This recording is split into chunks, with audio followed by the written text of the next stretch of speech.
All right, we are good to go, ladies. Hi, everyone. Welcome to the Moms in Real Estate live Monday show with me and Randy and our special guest today. So we're talking before we went live. We're so excited to have Chastity on the call today. So why don't we just get started and you tell us a little bit about yourself? Yes, thank y'all so much. It is such a pleasure. I have so much respect for what you all creating. So thank you so much for having this older mom on. I have 4 kids and 2 fur babies. And I've been this year in real estate 10 years, really practicing now 7 years because I was the CEO of our local office after my first year in real estate. And this is going into my sixth year as a micro team. We average about 200 homes a year as a small team. All moms, all just out here trying to do our best to kill it, just like all of you. And we're going to share some of our success tips to help you do that, whether you want to sell that many or you want to just sell 10 or 30. Yes. I Okay, a love couple that. things I want to ask you real quick is one is where are you from? Originally South Carolina, And where do you sell real estate right now? El Paso, Texas. All right, perfect. And then if anybody does want to connect with you while they're listening to this, what is the best way to do that? Like which social media? Instagram, Facebook, either one, phone, email. I can share that with Get it you all, all. and you can send it all. Any way you like it, I like it. All right. Well, cool. We're going to dive into all kinds of fun stuff around staying consistent in your prospecting. So let's go. And if they have specific questions posted, I love when we're like this. Yes. It's kind of like a mastermind, so we can talk through it. But I'll tell you what we consistently do, and we always get asked, how are you all selling that much real estate with such a small team? Well, it's about lead generation. That is our foundation for everything we do in our real estate business. There's no secret to it. There's no sexiness to it. It's boring, it's mundane, but it's every day. So your day needs to look like what you're trying to convert. To be on our team, our minimum standard is 24 a year, because if you're on a team, it's hard to have a big life selling less than that. So our method to that, and I'll tell you how we change it a little bit, because you're always having to assess when you're really tracking your numbers, is they have to make 20 contacts a day. That means talk to 20 people, not just dial 20 numbers. So they must talk to 20 people. That's 100 a week that they must talk to. We look at how many they converted from that to say, okay, what was your conversion? If they are converting 3 a week from those 100, then we know what their conversion rating is. So out of that, then how many of those closed? So if I want to close 24 homes or I want to close 40 homes, then I can do basic math now that helps guide my conversations every day. So I know I have to talk to 30 people and I have to convert 4 to hit this goal. So it's not just going in and throwing darts at a wall to say, I hope I convert one today. Is having a system that you know works, that helps you meet those goals. So that's why we push that so hard. Secondly, they have to have 2 open houses a week, unless they're consistently closing 4 or more a month, and that works on a 90-day rotation. They must do 2 open houses a week. And those open houses, they have to prospect around those open houses. We have systems that they can pull up circle prospecting numbers and call to invite the neighbors, door knock 25 on each side of those, put up their directional signs so they can milk that. We're not just going there to sit and babysit a house. Our goal for every agent, hopefully open house, if you're the seller's agent, of course you're doing it for the seller, but most of us do it for buyers because they're most likely to walk into a house in your office. And then we have client events and they participate in those. Pop buys, we do giveaways quarterly. Our admin team makes 5 phone calls a day. Well, they have to talk to 5 past clients a day, Monday through Friday. And our agents also have to go through their whole database quarterly. So they're dividing the alphabet up based on what they have, and they're calling them quarterly just to check in. We have them on our Facebook page. So if we know that they had a baby or they graduated or they got promoted, we send something to them. We screenshot it, put it in our admin chat, and they send out what we do for that. And then lastly, we get a ton of agent referrals. So we don't just lead generate to our database, right? Because we have a sphere and we also have agents that is an amazing source of business. So we have to lead generate to them some way. And we do that through events. We do it through things like this because you can't be a silent agent. And then we also have a monthly email that if any of you would want to be on, we give away our systems. So we don't just ask you for something. We come from contribution. Yes, I want you to think of me for El Paso, but I also want to help you build your business.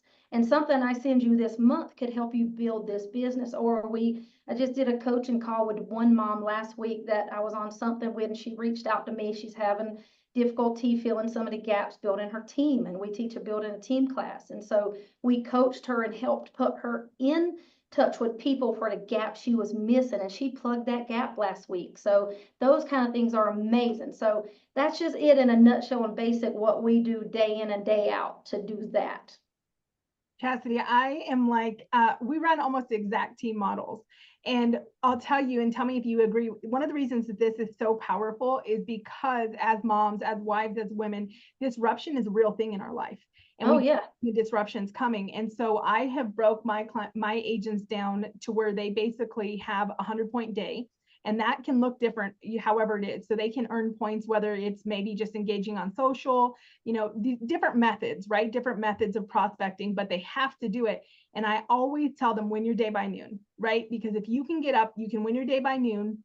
When it goes crazy, when the school calls because you got to pick up a kid or something happens and your day just gets off, you will not lose momentum. And like for me, by knowing those numbers, it's freedom because I'm like, oh, for instance, I know I need to send 3 people to lending a week to keep my buyer side on. Like that's just my personal number, right? yep. So if I do that on Tuesday and then my week needs to go crazy, or maybe I just want to leave, maybe I want to go to my lake house and I do that on Tuesday, I'm gone Wednesday, Thursday, Friday. But I know I have now same flip side. If Friday at 4:00, I haven't sent anybody to lending, I'm like, well, I guess I'm working tomorrow, right? But Exactly. don't you find that by knowing and being able to read the data, especially as women and especially as moms, we take back so much control in our lives and our business? Oh, absolutely. I mean, we have to be double sharp on our calendars and our activities because nobody's going to get the kid. I mean, it briefs well that we have spouses that can share in that, but most often they can't. And I remember when my kids were in school, they're all graduating college now, but when they were in school, my husband worked, he's a government employee. He couldn't just leave. He couldn't just run if there was a problem. And then he looked at me like, well, you're in real estate. Like, what do you do? Like you go get them. Oh my God. Like, no. Now he works with me and he eats all those words, but you have to. And every time my kids had something, that was an appointment that I didn't break. Football practice, a football game, dance.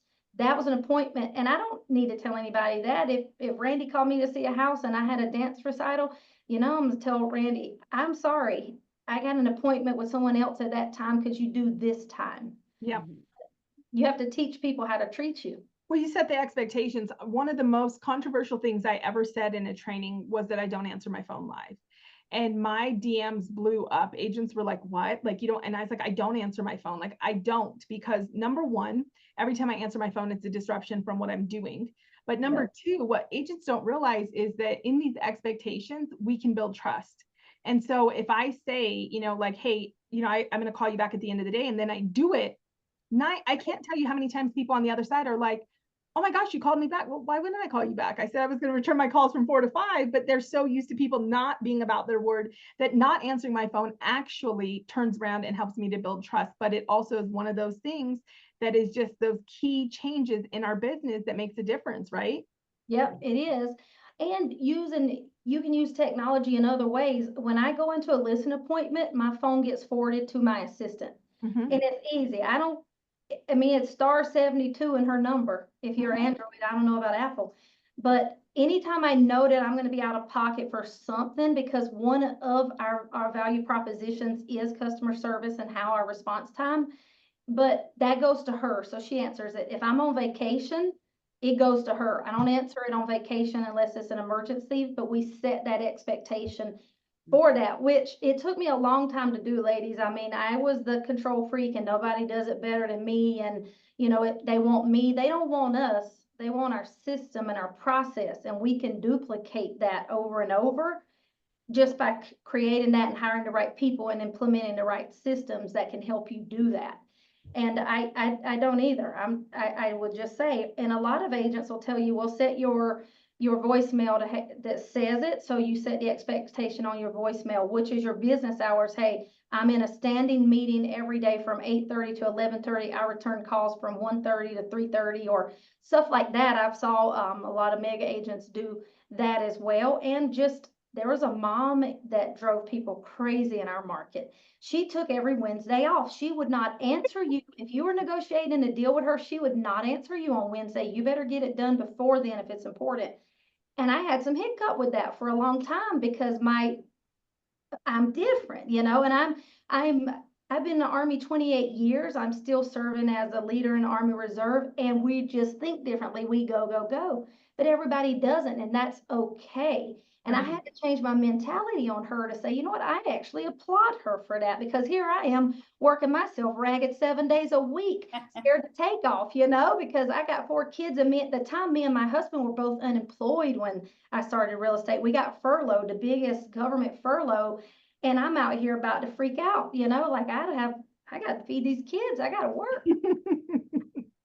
I love that. But the military is a little bit different. In real estate, I always say there's no such thing as an emergency. Like we are not brain surgeons.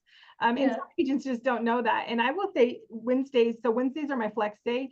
At this point in my career, I'm back to like working them, but I don't take any appointments. And I think the reason it's really powerful for moms to have a flex day or a day off during the week is because there's so much business to handle for the kids in our lives, right? Like doctor's appointments. And so I love that you kind of got to experience both sides of that now.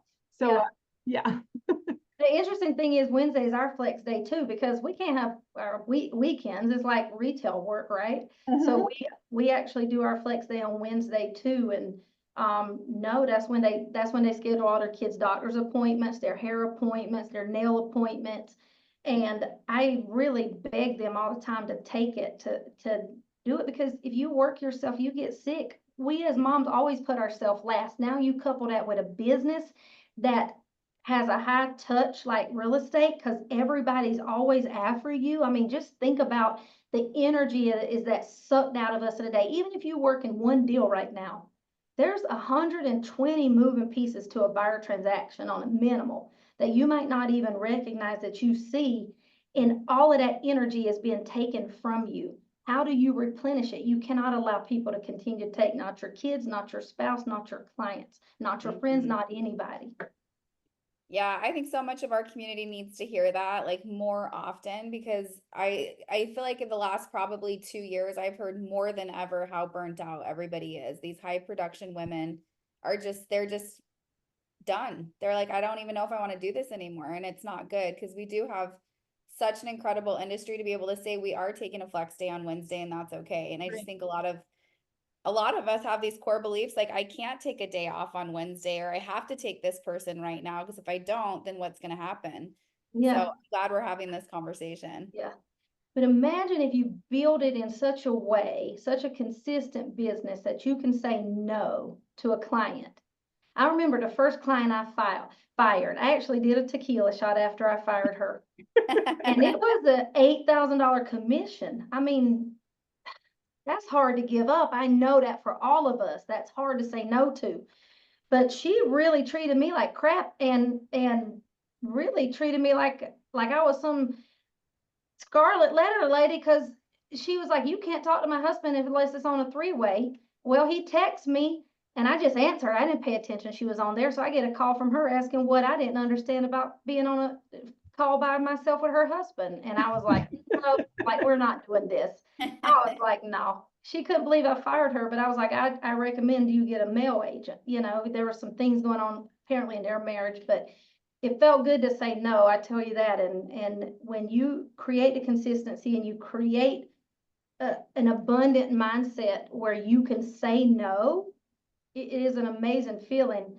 And no's get you to yeses anyway, because when you say no to one thing, it may open the door to the yes that you needed. Like right now, being on this show, hearing this, because you've been battling with that. Because I think as women, we battle inside because we know we got to work twice as hard as our male counterparts. That is real. I'm telling you, if anybody says, no, that's not real, that's a lie. I am a senior leader in the Army. I'm as high in rank as I can go. And I still today in the Army fight against my male counterparts to get the same respect and get the same recognition and to be taken seriously in these conversations as they do. Like, I got to know my numbers twice as much. I got to know the stats twice as much. I got to know the regulations. And we have to do that in real estate as well. And sometimes I think we apply pressure that we might not necessarily have to because of what societal norms say it is, but we got to break the societal norms. We got to say, this is what Chasity wants, or this is what Randi wants, or Angelica wants. I don't need to have what Kristen has. I need to create what I want. And I think sometimes we feel like if I'm not selling 200 homes a year like her, then I'm not worthy to be talked about. If you selling 30 homes a year, that's great. You're way above average because we're back to less than 6 homes and most agents don't make it past 2 years. So anything other than that is a celebration. And so I think it's really getting clear and being okay with saying, I'm okay with this. I don't want to be there. I don't want to have that story. I want to be every night with my kids, or I want to go on vacation every other weekend. And I'm going to sacrifice this for that. And that's okay. You got to give yourself permission to do that. Yeah. Chasity, what I love about that, would you agree? You probably lead your agents this way. This is why, identifying your success is so important. I've been guilty of, like, I remember sitting at a high level mastermind, probably 10, 15 years, probably 15 years ago, maybe a little longer. And I remember just feeling like, okay, first I made it to this table with this big boys, right? And then I remember the leader next to me, and he had like a surplus of like 35 grand that month that he didn't know where to allocate. And I remember thinking, like, man, I want to have that problem, an extra 35, not to know where to allocate. Which, side note, I came to learn I didn't want that problem because I didn't want that team. But what I found myself doing was I found myself starting to build a business and scale a business that wasn't for me. It wasn't life-giving. And it was because there isn't, real estate is such a broad industry and there isn't guidelines, but there is kind of like the standard practice of how it's done, like rainmaker teams. And it sounds to me like you're very much like me and you're not a traditional rainmaker. The value is in teaching women to have a healthy business that they love, right? Yep. But we're always fighting against that because even when I go to attract to my team, I have 10 high male rainmaker team models, and I immediately feel the pressure of like, okay, how do I attract somebody to my team when they can offer them Zillow Flex? They can offer these Zillow Flex calls and I can't. And it's like, I have to remind myself the person that joins my team doesn't value Zillow Flex, right? That's what they don't value. So how do you lead your agents through really identifying their individual success? Well, it starts with our team values. So if they come in and I assess right off the bat that they don't share my values and our team values for what that looks like, well, they're not a fit, and that's okay. And if they do, then we start talking about what they are. I'm coaching them, right? I'm not going to dictate they sell 100 homes a year. I'm going to say, what do you need? Sometimes this is easy as saying, how much do you need to live okay? That might look like 30,000. That might look like $1,000 a month to somebody. It might be $3,000 a month. I want to know the basics of what you need to live a good life in your eyes. And then we coach to that. And then a lot of them get in here and they start seeing what they can really do with it. And then they say, you know what, I want to add 5 more. Like, I can do 5 more. Okay, let's go. Let's do 5 more.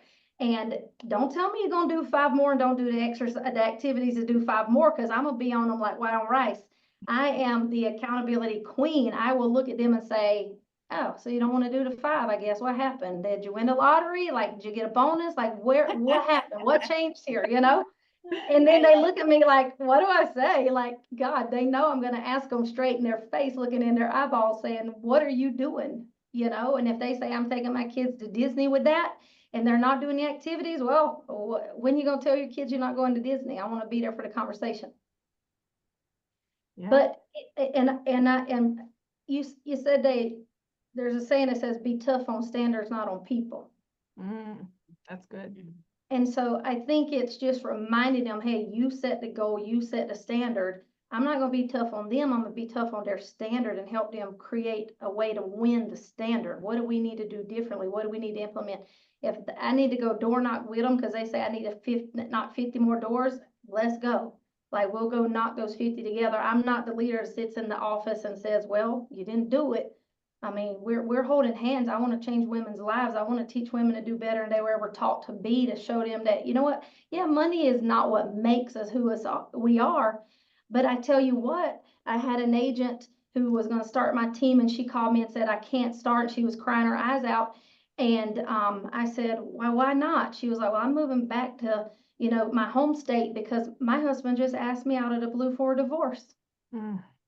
And she's like, I have nothing. I have nothing. She gave 20 years to his military career. And now that he had a life crisis, she was not good enough anymore. And I begged her, I said, please don't, please don't. I said, come live with me if you got to. And I said, I promise you, you will make more money your first year in real estate than he makes in the Army, if you trust me. And she did. And she did. Yeah. And she made $120,000 that year. She was only at that time, she was with a master's degree, making $1,200 a month here as a teacher's aide with a master's degree in teaching or whatever. And I said, I promise you, if you trust my process, if you do what I tell you to do, I'll make you over $100,000. And I remember her telling a story that she took her kid to get eyeglasses. And of course, they always pick the most expensive, right? Any of y'all's kids ever pick the modest thing? No, especially not with social media now. So she picked a $400 pair of frames. That's not counting the inserts. And she said, I remember it hit me for a minute, the price, you know, because it always does, even if you have enough. She was like, but then I said, I got this.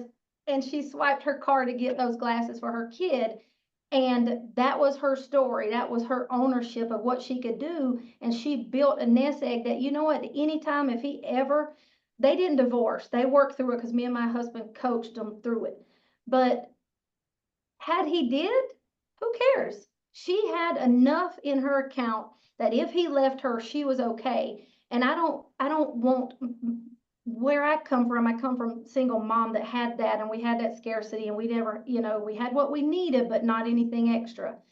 I don't ever want to be in a position to do that again or to not have something. And I don't want a woman to be in a position that they just are cut on high and dry and they cannot live a fulfilled life without that stress. That's just what drives me to push these women to say, you know, you can have a great marriage and you can have a great life with somebody, but you don't have to be dependent, and you don't have to have a bank account that's empty so that you don't have choices, because most of us stay in relationships because we don't have a choice. That's not good. Right. So I want them to have a choice for anything they want. And that's really what my burning fire is. Yeah, that's so powerful. I love that. And it is so hard to see somebody in that situation where they're there because they have to be. Yeah. Yeah. Yeah. Let's wrap the call up today with what we were talking about before we went live, because we're going into the last quarter of 2024, which is just insane. Go, ladies. I know. And so we were talking about how in real estate, I always we find it so funny, like November, December comes around, we're like, nobody's working. And right. you made a comment just about if you can just put forth the effort in this last quarter, like tell us a little bit about how are you teaching your agents to have the momentum to keep working when everybody else is ready for vacation? Oh man, this is the time, ladies, to take market share, because agents are notorious for after Halloween, they stop working. So now is the time to double down on your activities to hit and exceed those goals. Y'all know Jeff Glover? Yeah. Okay, you know, he's that coach, and he sends this thing out every day, that message out every day that I subscribe to. Well, he sent an amazing one out today, and it was about the math. I love the math because we can count on that, right? And he said, now, whatever closings that you want to close the rest of the year, if you divide that by 50, it'll tell you how many days every time you got to put something under contract. So let's just take, if you want to close 5 more the rest of this year, which will be great for Christmas, right? You divide that by 50, you got to write one every 10 days. So you have a mark to track. So what does that look like for you? Take your closing numbers, divide it by 50 to say, okay, I know where I stand. and I'm going to put the mark on the wall. And I am going to end this quarter is going to be my best quarter yet, because I'm going to take everybody else's business that isn't as hungry as me. Now, if you want to take the rest of the year off, you got our permission to do it, girl. Go do it. I got about 10 trips planned from now to the end of the year, because I'm just going to do it. And I'm not going to be apologetic about it. But you know what? Every one of us is different, and you can own it if you want it. Lead generate, ladies, don't skimp on that. Don't skimp on the things you love to do with your kids. You can do it all. You can have it all. You can do it all. And we are here to support you. And I'm so glad to have been on this call. And if I can do anything for you all, please let me know. Oh my gosh, we We're just so- love you and love your Yeah. heart for women. I mean, and I think that's really what it is. You know, it's a lot of our women are underexposed, and that's one of the missions for Moms in Real Estate is we're not here to tell you what your success looks like, but we are here to expose you to everything that's possible and to the women that can help you to get there. And then that way you can choose what that looks like, but it's not like you have to do it alone and you don't have to repave the path, right? Yep, that's right. You just got to find your tribe that's cheerleading you on. You don't have to be on a team to do that. You can be an individual and do that, but you can have a call just like this one every Monday that is your tribe that is pushing you to do better. And you got to have that, because no one succeeds alone. None of us. Yeah, so true. Yeah. Yeah, I'm reading a good book if y'all want to read this for the end of the year. It's Sales Emotional Intelligence for Salespeople. Mm. Is a great book. It's been really good. I'll leave y'all with a stat from the book. We read 3 chapters a week, so our agents read a book a quarter.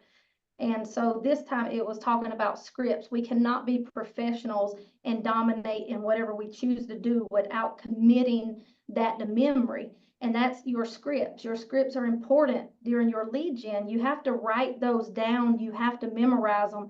And it says that it takes 144 times of you either speaking it, visualizing it, or writing it to commit it to memory. So it just comes out, because most of us get caught up with answering the questions when we're put on the spot in that lead gen time of why I should hire you, or what is your commission? You know, they'll just throw these things out you. And if you haven't had that conversation, you don't know what to say. So, you know, read this book, pick your script, pick your value proposition, and take the rest of the year to write them, visualize your next goal for next year, 2025. It's time for those business planning clinics. There's a bunch online. If y'all don't do one, we can do one with you. We can offer that for the group and do a business planning clinic with you. So we can help you set those goals and set some standards for 2025 to do whatever you want to do. Yeah. That's great. I love that. Those, you know, the scripts for anybody that might have had that cringe moment, just think of it as your toolbox, right? Like you got to know what you have in your toolbox so you know when to pull it out. And confidence, without a doubt, would you agree, Chastity, is like the differentiator between success and not success. 9 times out of 10, when I see an agent failing, it's a lack of confidence in whatever area the breakdown is. That's it. When you got to call a seller and tell them it's time for a price reduction, most of us don't do it because we're like, that's an uncomfortable conversation for anybody. Yeah. But if you know your market data, if you've studied what's going on in their market, and we have an email, a template that goes out every Tuesday to our sellers, and we outline what we call red light, green light indicators.